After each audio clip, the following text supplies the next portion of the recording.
Hello everyone and welcome back to another video from our channel, Immortal News. Today we invite you to join us for a gentle and heartfelt remembrance. We'll be honoring the American stars we've recently lost, as well as beloved figures from around the world whose lives touched us in ways we may not even realize until they're gone. These are the stories of people who made us smile, inspired us, and left behind memories that continue to echo in our hearts. Before we begin, if you could take a moment to give this video a like, it would truly mean a lot. Your support helps us continue sharing these meaningful tributes and keeping their legacies alive. Thank you for being here with us. Now let's begin. Number 6. For more than 30 years, Tony has been my friend, my companion, my husband, said Claudio Gama, capturing in one simple line the love and loyalty that surrounded Anthony Geary in life. Anthony Geary was born on May 29, 1947, in Colville, Utah, and grew up in a Mormon household with his parents and 3 sisters, Dana, Deanne, and Jana. His father ran a construction company, and his mother was a homemaker, grounding him in a world far from television studios and red carpets. He found his way to performing through the University of Utah, where his talent helped launch a career that would eventually span stage, film, and television. He appeared in more than 50 stage productions and took on roles in projects like the film UHF, but it was one daytime role that changed his life and American television. In 1978, Anthony joined ABC's General Hospital for what was supposed to be a 13-week arc as Luke Spencer. That short stint turned into a contract role and a cultural phenomenon. Paired with Jeannie Francis as Laura Weber, Luke and Laura became one of daytime's most talked-about couples. Their 1981 wedding episode set a record as the highest-rated soap opera episode of all time and put Anthony on the covers of Newsweek and People. Over roughly 37 years with General Hospital, Anthony created a complex, unforgettable character and earned 16 Daytime Emmy nominations, winning 8 Daytime Emmy Awards for Outstanding Lead Actor in a Drama Series, a record in the category. He also played Bill Eckert on the show and continued to return for important moments, including a cameo in 2017 and a final on-screen scene filmed the day before his hospitalization. Away from the set, Anthony built a quiet, deeply cherished life. He married Claudio Gama, with whom he shared more than 3 decades of companionship, and they adored their cat Max, who was with them for 16 years. After retiring from General Hospital in 2015, Anthony made his home in Amsterdam, a city he loved. Anthony Geary died on December 14, 2025, at the age of 78, from complications from a scheduled operation. He leaves behind a legacy as a daytime television icon, a soap opera legend, and to those closest to him, a devoted partner, friend, and family man. Tributes to Anthony Geary.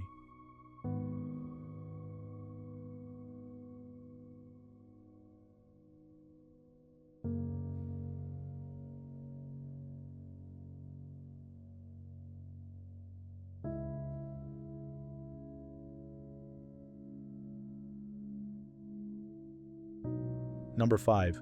Rest in peace, our beautiful girl, is how one of her closest colleagues remembered her, and it captures the love so many felt for Rachael Carpani. Rachael Anna Marie Carpani was born on 24th August 1980 and grew into an Australian actress whose work became part of everyday life for viewers at home. She was best known for bringing Jodie Fountain to life in the drama McLeod's Daughters, appearing in 179 episodes between 2001 and 2009. For many, her character felt like family, and that connection helped define her place in Australian television. She attended the Hills Grammar School in Sydney, and long before the cameras, devoted 10 years to studying ballet. Away from sets and scripts, she was an avid surfer and a passionate horse rider, a reminder that her life held as much movement and freedom as the roles she played. After her years on McLeod's Daughters, Rachael courageously pursued opportunities in the United States, taking on roles in series like NCIS, Los Angeles, The Glades, Against the Wall, and Kane, and appearing in the CBS pilot Law Dogs. She continued to work across both film and television, from the feature films Triangle and Hating Allison Ashley to television adaptations of V.C. Andrews' novels such as If There Be Thorns and Seeds of Yesterday. Rachael never lost her connection to home. She appeared in beloved Australian shows including All Saints, 800 Words, and later returned to local screens with a recurring role as Claudia Cellini in Home and Away. Each new project added another layer to a career built on dedication and quiet consistency. In her personal life, she shared a real-life relationship with actor Matt Passmore, and those close to her speak of a woman whose talents were matched by warmth and resilience. Rachael Carpani died on 7 December 2025 in Sydney at the age of 45, after a long battle with chronic illness. Her family later shared that she passed peacefully, surrounded by love. Though her time was far too short, the stories she helped tell and the characters she shaped will continue to live on in the hearts of those who watched her grow on screen. Tributes to Rachael Carpani.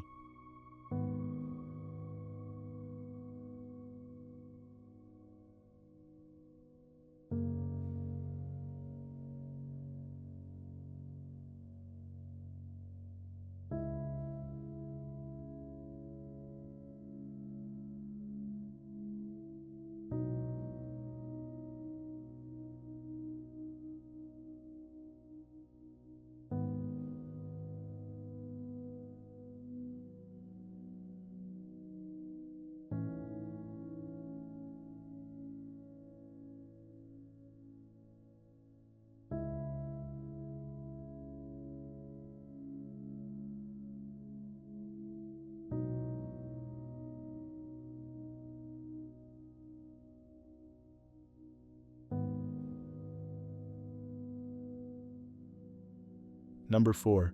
Los Angeles leaders said his passing was a devastating loss, not only for the city, but for the country he cared so deeply about. Robert Norman Reiner was born March 6, 1947, and grew into one of America's most beloved film directors, producers, screenwriters, actors, and political activists. He began as an actor and then moved behind the camera, where he discovered a gift for telling stories that audiences could laugh with, cry with, and carry with them for years. His directorial debut came with the 1984 mockumentary This Is Spinal Tap, a film that became a cult classic and announced a new voice in Hollywood. In the years that followed, he created a remarkable run of films across genres: the coming-of-age story Stand By Me, the fairy tale adventure The Princess Bride, the romantic comedy When Harry Met Sally, the gripping thriller Misery, and the courtroom drama A Few Good Men, which went on to receive an Academy Award nomination for Best Picture. Working through Castle Rock Entertainment and frequently collaborating with editor Robert Layton, Rob built a body of work that was both critically praised and widely loved. He continued to explore new stories with films like The American President, Ghosts of Mississippi, The Bucket List, and the semi-autobiographical Being Charlie. His final film, Spinal Tap 2, The End Continues, arrived in 2025, bringing his career full circle. Across his life, Rob's peers honored him with 4 Golden Globe nominations for Best Director, 3 Directors Guild of America nominations, a BAFTA nomination, the 2014 Chaplin Award, and a star on the Hollywood Walk of Fame in 1999.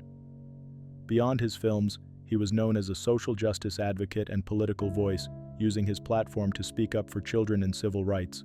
Rob Reiner died on December 14, 2025, in the Brentwood neighborhood of Los Angeles, at the age of 78.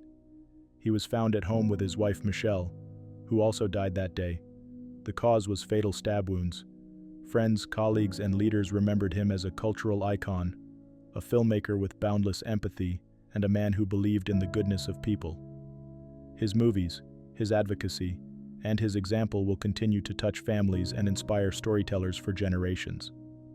Tributes to Rob Reiner.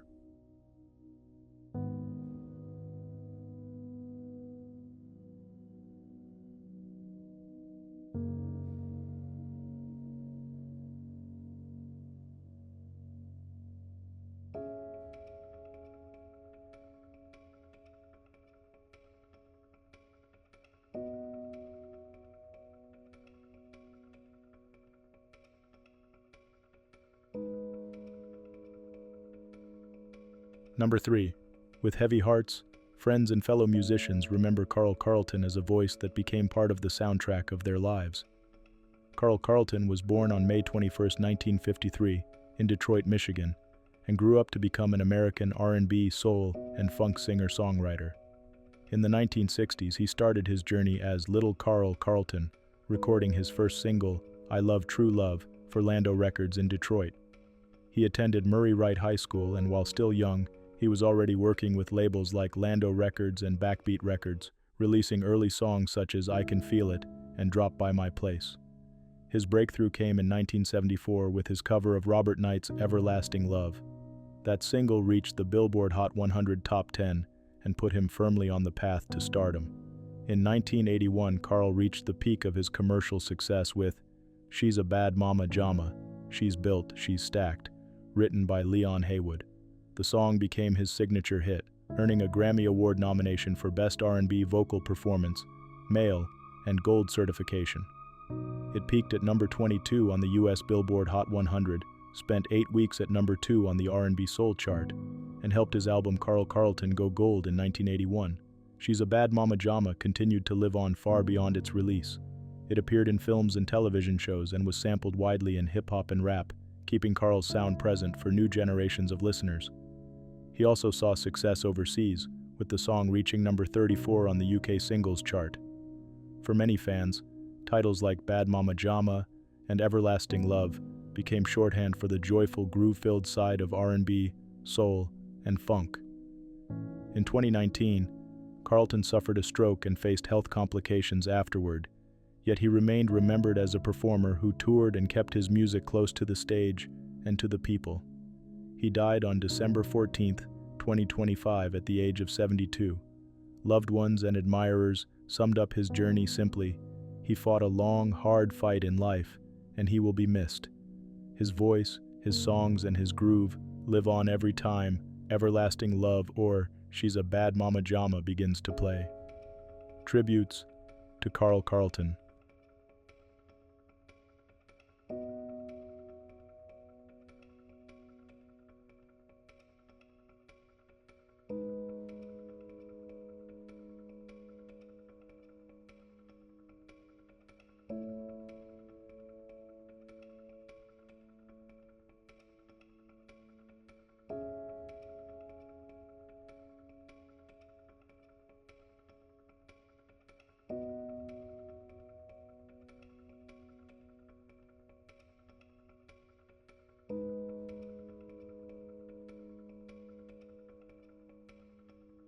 Number 2. Those who watched him grow on the field and on the sidelines remember a man who poured his heart into every team, every game, and every community he touched. Steve Taneyhill was born on July 21, 1973, in Altoona, Pennsylvania, and became one of the most recognizable quarterbacks in South Carolina football history. From 1992 to 1995, he served as the 4-year starting quarterback for the University of South Carolina Gamecocks, quickly earning national attention. As a freshman in 1992, he was honored as Sports Illustrated Freshman of the Year and named a Freshman All-American. During his college career, Steve rewrote much of South Carolina's passing record book. He became the school's all-time leader in completions and passing touchdowns and ranked second all-time in passing yards. He threw for 8,182 yards and 62 touchdowns, completing 753 of 1,245 passes. He started 40 consecutive games, guiding the team to a 2019-1 record. In 1994, he helped lead South Carolina to a historic first bowl victory in 60 years, defeating West Virginia in the CarQuest Bowl, where he was named MVP. In 1995, as team captain, he set a single-season school record with 29 touchdown passes. He also delivered some remarkable single-game performances, including a record-setting passing day against Mississippi State, where he completed 38 of 44 passes. After college, Steve had a preseason opportunity with the Jacksonville Jaguars before turning his focus to education, coaching, and business. He earned his degree from the University of South Carolina in 2004 and went on to become a successful high school football coach and businessman. As a head coach at Chesterfield High School and Cambridge Academy, and later at Union High School, he compiled 101 victories, 5 state championships, and 7 additional state title appearances. At Chesterfield, his teams reached 4 straight state title games, winning 3 consecutive championships from 2007 through 2009 after a runner-up finish in 2006. Off the field, he owned and operated businesses in the Columbia and Spartanburg areas and made his home in Chesterfield, South Carolina. Steve Taneyhill died on December 14, 2025 at the age of 52. He is remembered as a record-setting quarterback, a championship coach, and a dedicated leader who helped shape the lives of countless young athletes. Tributes to Steve Taneyhill.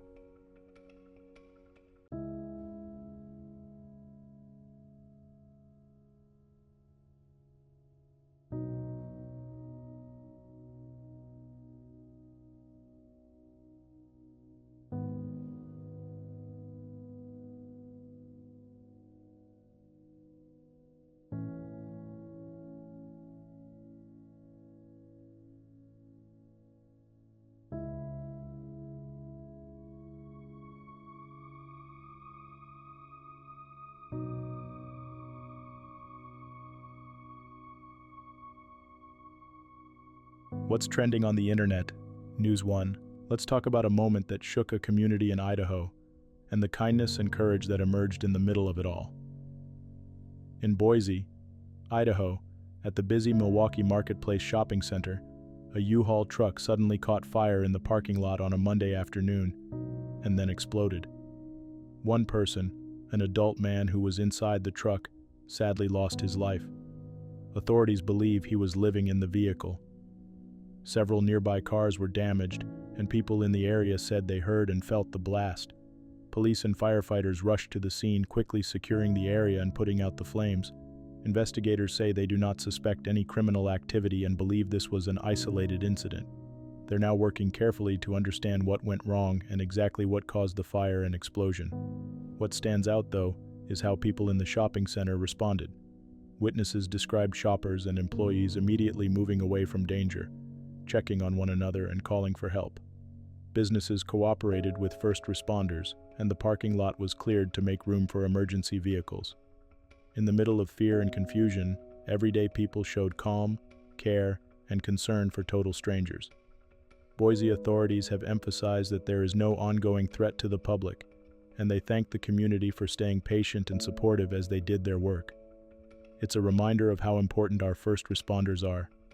The firefighters who stepped into the smoke, the police officers who secured the scene, and the medical teams who stood ready to help. While one life was sadly lost, the story of that afternoon is also about a community pulling together, neighbors looking out for each other, and professionals doing their best under very difficult circumstances. As Boise moves forward, this moment will be remembered not only for the shock of what happened, but for the quiet acts of courage, cooperation, and compassion that helped keep others safe.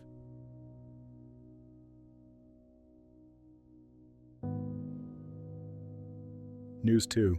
Let's take a moment to talk about a young life that touched many hearts in a very short time. In Queensland, Australia, 17-year-old Mijan May Huang recently lost her life after a fall from a cliff at the popular tourist spot known as the Lookout at Mugara Peaks National Park. She had been out taking photos with a group of friends, enjoying the scenery and the simple joy of being together when the day took a tragic turn. Rescue teams responded quickly, but sadly, she did not survive. May was visiting from Taiwan and attending high school in Brisbane. Friends and community members describe her as a bright, joyful teenager who loved adventure, photography, and sharing beautiful places with the people around her.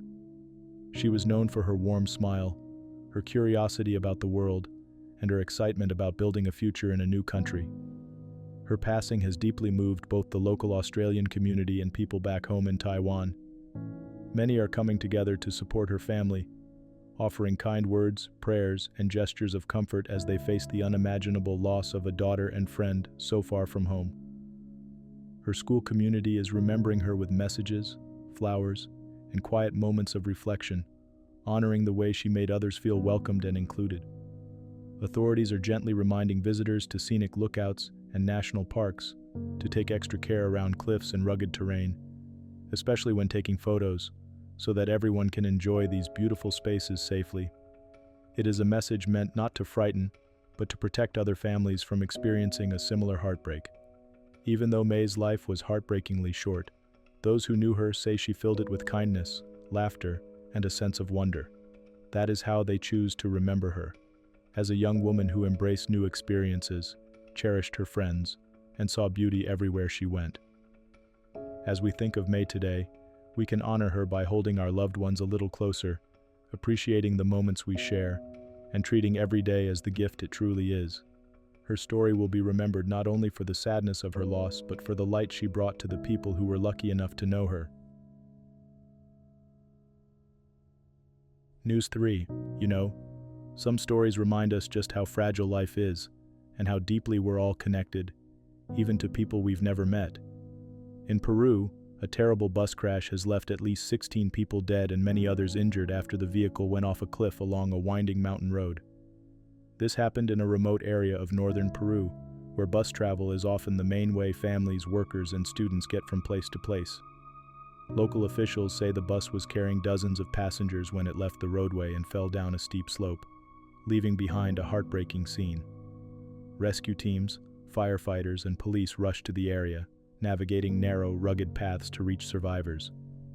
Neighbors and nearby villagers also stepped in, doing what they could with the resources they had, helping carry people to safety and offering blankets, water, and comfort. Hospitals in the region quickly opened their doors to the injured, and doctors and nurses have been working around the clock to provide care. Authorities are now looking closely at what caused the crash, examining the road conditions, the bus itself, and the driving environment. In this part of Peru, mountain routes can be dangerous, especially at night or in bad weather, and this tragedy has renewed calls for improved road safety, stricter inspections, and better protections for travelers who rely on bus transport every day. For the families who lost loved ones, the pain is immeasurable. Many of those on board were simply going about their daily lives, heading to work, returning home, or visiting relatives. Communities are gathering for vigils and prayers, lighting candles, and reading the names of those who died so that each life is honored and remembered. Local churches and community centers are offering support, food, and a place to grieve together. Even from far away, we can take a moment to hold these families in our thoughts, to appreciate the people we love, and to remember that behind every headline are real lives, real stories, and real dreams. As Peru mourns, it is also coming together, showing once again the strength that can rise from heartbreak. In the days ahead, these victims will be remembered not just for how their lives ended, but for the families they raised, the work they did, the friendships they formed, and the love they gave. And as communities push for safer roads and better protections, their memory may help inspire changes that protect countless others in the future. News 4. If you grew up watching the Tanner family on television, this story will feel a little personal today. Dave Coulier, the 65-year-old actor and comedian who played lovable Uncle Joey on the hit show Full House, has shared that he's facing a new health challenge, a form of skin cancer called basal cell carcinoma. Dave opened up about it recently, explaining that doctors discovered several cancerous spots on his face that needed to be removed. He described the experience honestly but calmly, and he made it clear he's staying positive and in good spirits. He's getting treatment, following his doctor's advice, and encouraging others to take their own health seriously. One of his biggest messages is simple but important. Get your skin checked, wear sunscreen, and don't ignore anything unusual. For many of us, Dave isn't just an actor. He's part of the backdrop of family time, Friday nights in front of the TV, and the gentle humor that made Full House such a comforting show. His character, Uncle Joey, was the goofy, big-hearted friend who always tried to bring a smile to everyone's face, and Dave's real-life warmth and kindness have shown through in his work and in his personal life. Fans from all over the country have been sending him love, prayers, and encouragement online. They're sharing memories of watching him with their kids, or as kids themselves, and thanking him for all the laughs over the years. Dave has responded with gratitude, showing the same generous spirit that made so many people feel like they knew him personally. Moments like this remind us that even the people we see on screen go through real-life struggles. They also remind us how powerful it can be when someone uses their platform to help others take better care of themselves. By talking about his diagnosis openly, Dave is turning a difficult moment into a gentle wake-up call for all of us to be proactive about our health. As Dave focuses on healing and moving forward, many viewers are choosing to honor him in a simple way. By re-watching old episodes, sharing kind messages, and taking that extra step to schedule a checkup of their own. However this journey unfolds, Dave Coulier will be remembered not just for the jokes and catchphrases, but for the kindness, courage, and heart he's showing now, both on and off the screen. News 5. You know, some stories stop us in our tracks and remind us just how precious everyday life really is. In Miami, Florida, family and friends are mourning the loss of 38-year-old mother of two, Maricella Rodriguez. She was found after she had walked into a freezer at the Dollar Tree store where she worked, and sadly, she did not survive. The exact circumstances are still under investigation, and authorities are working to understand what happened. Out of respect for her loved ones, many of the details are being kept gentle and private. What people are talking about most, though, is not the mystery, but the woman herself. Maricella is being remembered as a loving mom, a hard worker, and someone who brought warmth to everyday moments. Co-workers and family describe her as kind, upbeat, and devoted to her children, the kind of person who would go out of her way to help others, even on a long day at work. Her sister has shared that Maricella worked nights and juggled a lot, like so many parents doing their best to keep things going. Friends say she had a big heart, a warm smile, and a strong sense of responsibility to her family. Online, people from across the country, many who never met her, have been sending prayers, kind words, and support to her children and her loved ones. Moments like this often encourage communities to come together, and that is exactly what is happening here. People are rallying to support Maricella's family, offering comfort and reminding her children that their mother's love, care, and sacrifices will never be forgotten. Her story is also prompting conversations about workplace safety and looking out for one another, especially during late shifts and demanding jobs. While this is a deeply sad loss, Maricella Rodriguez is being remembered not for the way her life ended, but for the way she lived. As a devoted mom, a caring sister, and a kind soul who showed up for the people around her. In the weeks and months ahead, her legacy will live on in the memories she created, the love she gave her children, and the way her story is inspiring others to cherish their loved ones and support families facing hard times.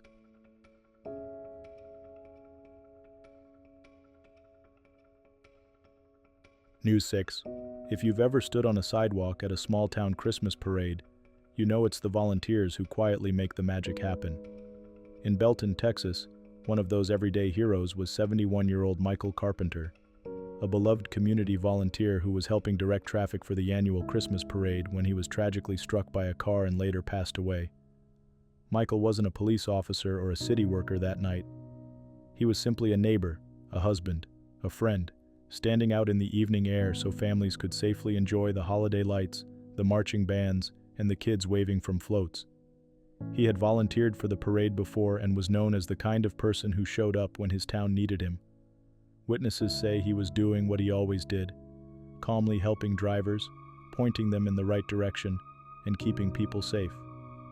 In a moment, an accident changed everything, and the community lost a man who gave his time without asking for anything in return. In the days that followed, people in Belton shared stories of Michael's steady smile and generous spirit. He was the sort of person who didn't seek the spotlight, but who quietly kept things running, whether it was at local events or simply being there for friends and neighbors. City leaders and parade organizers have expressed their deep sadness, but also their deep gratitude. They've reminded everyone that behind every celebration, there are volunteers like Michael who make it all possible. Plans are already being discussed to honor his service and memory at future parades, ensuring his name is woven into the town's holiday traditions. For many, Michael Carpenter will be remembered not for the way he died, but for the way he lived. By stepping forward, putting on a safety vest, and standing out in the cold so others could enjoy a warm, festive night with their families. As Belton turns on its Christmas lights this year, the community is holding his family close in their hearts, and they're remembering Michael as a shining example of how one quiet, caring person can help keep the spirit of the season alive.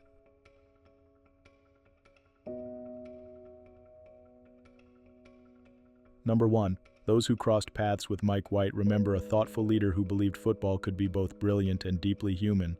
Michael Cavanaugh White was born on January 4, 1936, and grew into a life in football that would leave a lasting mark on everyone who watched his teams play. He became both an American football player and an American football coach, and he carried that dual understanding of the game into everything he did on the sidelines.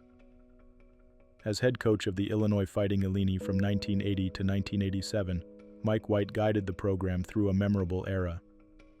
Over 8 seasons, he compiled a 47-41-3 record and led Illinois to 3 bowl games.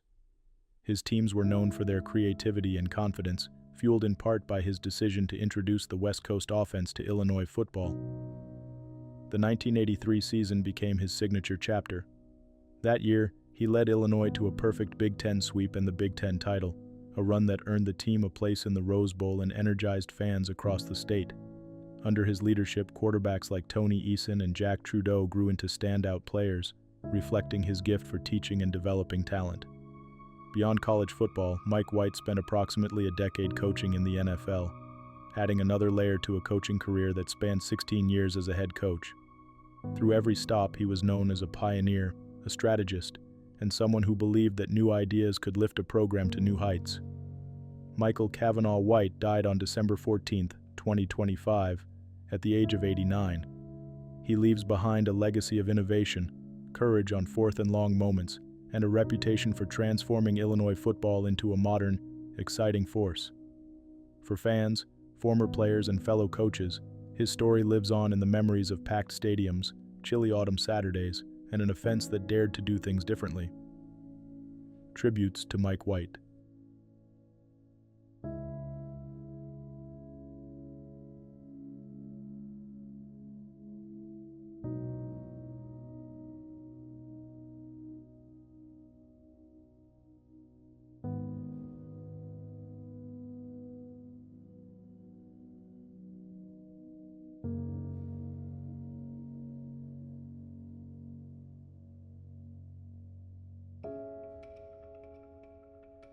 Those who welcome Dave Ward into their living rooms each night remember a calm, steady voice that made the news feel a little more like a conversation with a trusted friend.